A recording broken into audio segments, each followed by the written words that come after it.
از 11 تا 18 نوامبر سال جاری در شهر حصار مسابقه قهرمانی اساتسیاسیون فوتبال آسیای مرکزی میان فوتبالبازان تا 14 ساله برگزار شد. در این مسابقه دستای نورسان تاجیکستان، ازبکستان، افغانستان، ایران و ترکمنستان اشتراک نمودند. این یکمین بار بود که نورسان تا 14 ساله کشورهای عضو اساتسیاسیون در مسابقه قهرمانی اشتراک می نمودند. از جمله دسته نورسان تاجیک که از میان بهترین های لیگ پیشرفت کشور انتخاب شده بودند با عنوان میزبان هرچه در توان داشتند به کار گرفتند. بازی در 5 دور صورت گرفته به دور آخری بازی نورسان تاجیک با پیروزی های پی در پی رسیدند. آنها توانستند نورسان کشورهای ترکمنستان را با حساب 9-0، ازبکستان را با حساب 4-0 و ایران را با حساب 2-0 شکست داده یک دور مانده به انجام قهرمانی اساتسیاسیون فوتبال آسیای مرکزی عنوان قهرمانی را پیش از مهلت صاحب گردند. در دور آخر بازی هم نورسان تا 14 ساله تاجیکستان با همتاهایشان از کشور افغانستان در ورزشگاه مرکزی شهر حصار اندر میدان رقابت شدند و در این بازی هم دست بالا گردیدند. در بازی مذکور فوتبالبازان نورسیما 6 گل بی جواب به دروازه نورسان افغانستان زدند.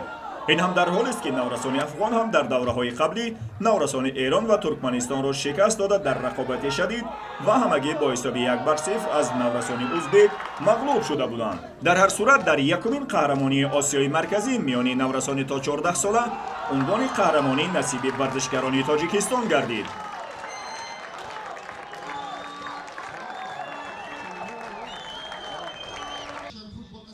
در انجام مراسم رسمی جایزه سپاری مسابقه برگزار شده مسئولان اساتسیاسیون فوتبال آسیای مرکزی و فدراسیون فوتبال کشورمان به جایزه داران و بهترین های مسابقه مدال و مکافات ها را تقدیم کردند.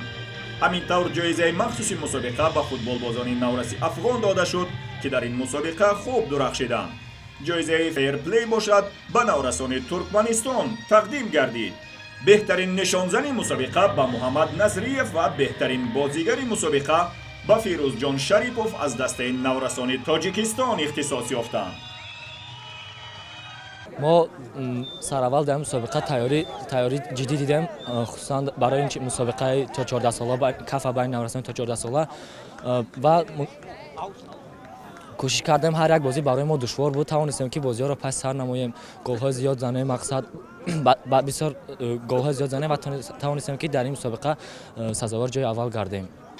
در نهایت پس از انجام 5 دور نورسان کشورهای افغانستان، ازبکستان و ایران 6 امتیازی داشته تنها به خاطر فرقیت در دیگر نشاندادها نورسان ازبکستان به گرفتن زینه سیوم افتخاری دست یافتند. در زینه دوم افتخاری هم نورسان تا 14 ساله ایران قرار گرفتند به خاطر کمتر به دروازه‌شان گل سر دادن در این زینه جای گرفتند و در اصل نایب قهرمانی یکمین مسابقه بین المللی این اساتسیاسیون در شهر حصار گردیدند. و نهایتاً قهرمانان مسابقه دسته نورسان تا 14 ساله تاجیکستان گردیدند که می شود گفت به نتیجه های قابل توجه دست یافتند. دسته تاجیکستان یگانه دسته شد که شکست نداشت و یگان بار توپ وارد دروازه‌شان نشد. همچنین نورسان تاجیک به زدن 21 گل بی جواب دست یافتند. Все игры у нас сложные были. Ну, ребята показывали характер за счет своего желания, самоотдачи, все игры играли. А так никого выделить не могу из соперников, все были сильные. Хочу еще поблагодарить тех тренеров, чьи игроки играют за сборную. Это тоже их победа. Они тоже с ним работали. Поэтому поздравляю всех тренеров. ضمن توجه به فوتبالبازان نورس در مرکز دقت محترم رستم امامعلی پرزیدنت فدراسیون فوتبال تاجیکستان و پرزیدنت اساتسیاسیون فوتبال آسیای مرکزی قرار داشته در رشد فوتبال در منطقه تاثیر مثبت می‌گذارد که اشتراکچیان مسابقه نیز به این موضوع تاکید کردند.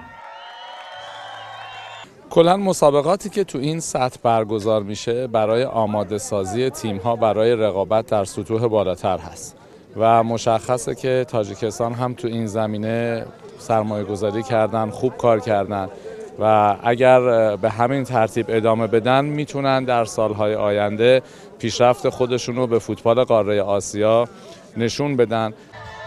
واقعا هم تشکیل مسابقه بین المللی در این رده سن سالی در اساتسیاسیون فوتبال آسیای مرکزی چیزی نو است و امید می‌رود در رشد فوتبال کشورمان و منطقه تأثیرگذار خواهد شد.